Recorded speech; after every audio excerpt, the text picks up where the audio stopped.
Memory studies has witnessed significant growth in recent decades. It explores diverse subjects such as memorials, paintings, installations, and literature to understand their role in representing the past in the present.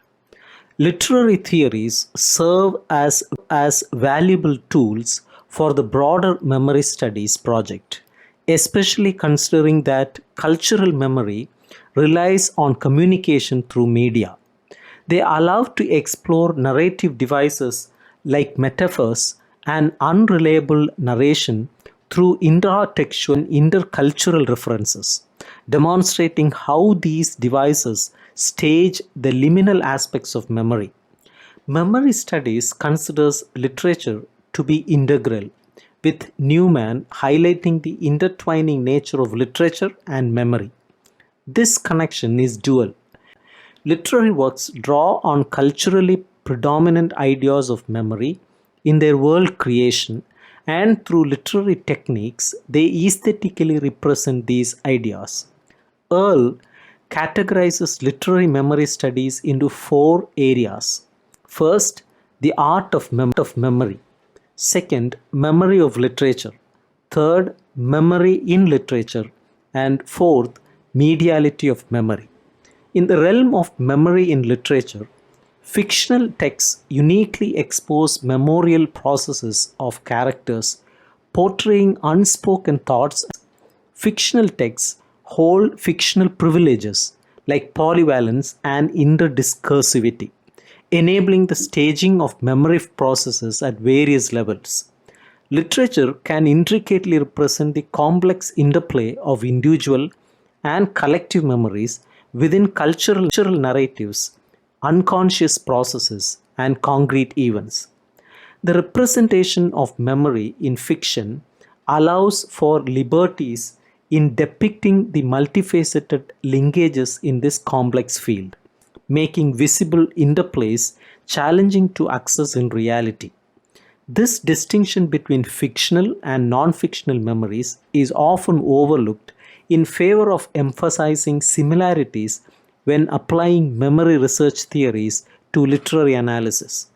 The intersection of literary theory and narratology offers concrete instruments for textual analysis, occasionally combined in the exploration of present day narratological research in dialogue with cultural memory studies.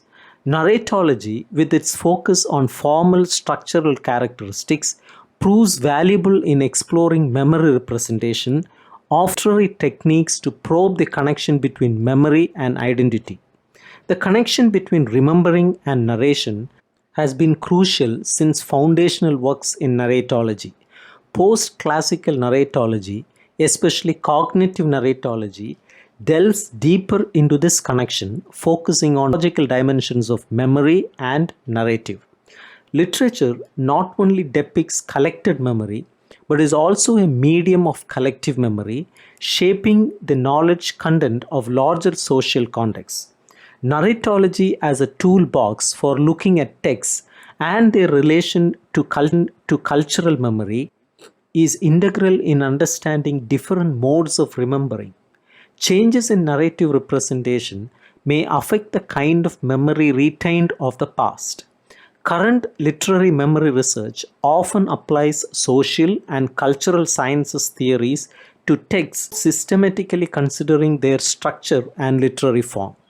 This contrasts with established literary studies practices that involve a two-step process of textual analysis and interpretation. However, this interpretive approach alone does not fully capture the memory processes presented in literature. Rothbard's multidirectional memory introduces the concept that our present is shaped by various past narratives, addressing issues of competition in collective memory and the direct determination of identity. He reads literary texts as part of the practice of multi-directional memory, emphasizing the performing subject as the author. While Rothbard's approach broadens the perspective on memory cultures, literary scholars are particularly interested in the intratextual dialogue. Most studies focusing on intratextual dialogicity often overlook the structures of the narrative. Incorporating narratological instruments was applied to grasp dialogical memory processes. This demonstrates how characters recognize themselves in the trauma of the other, emphasizing the cognitive process of remembering staged by characters and narrative insight. The analysis of thought language in literature is often treated analogously to spoken language. To make meaningful statements about social processes, it becomes essential to explore the hinge between individual and collective memory.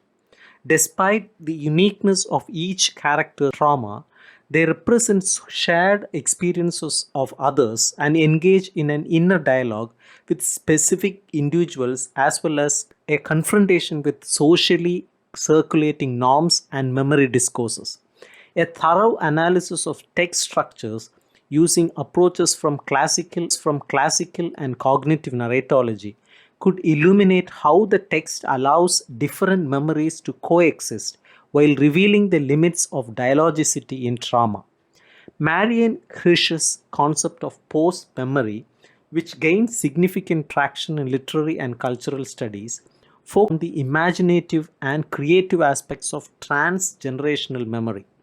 Post memory involves the active pursuit and preservation of the past by the second and third generation, combining inherited and researched elements.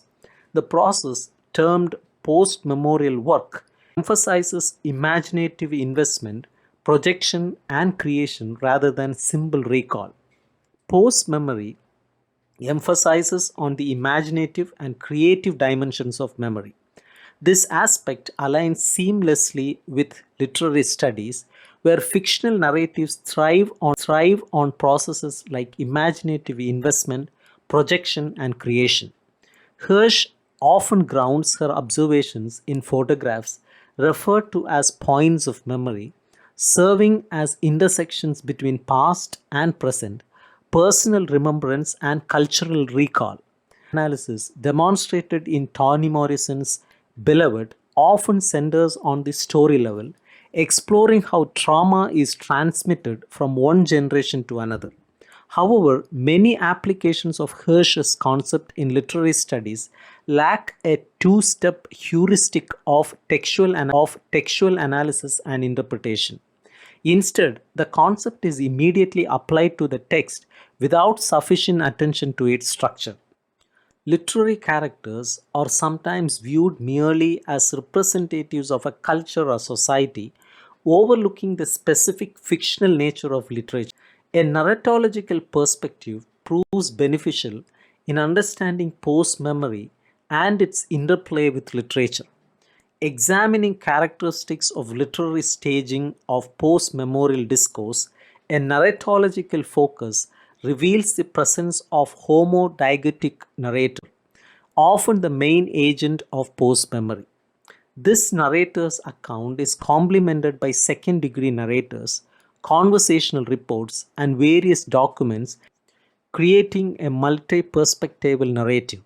The dissolution of boundaries between different narrative voices becomes clearer on a text structural level, showcasing how memory is formed between generations and how facts intertwine with fiction. A post memorial narrative position introduces at least two distinct levels of time and a doubling of perspectives, as the narrated is emotionally experienced by two instances. Literary texts that explore and stage memory often exhibit the coexistence of perspectives from a narrating eye and an experiencing eye. The post memorial narrative position, in particular, involves the convergent levels between the experiencing eye and the narrating eye. Basler and Burke propose an extension of existing narratological categories by introducing a remembered eye, providing a useful framework for analyzing post memorial narratives. This extension helps reveal how memory appropriation and trauma are transformed into a cohesive narrative.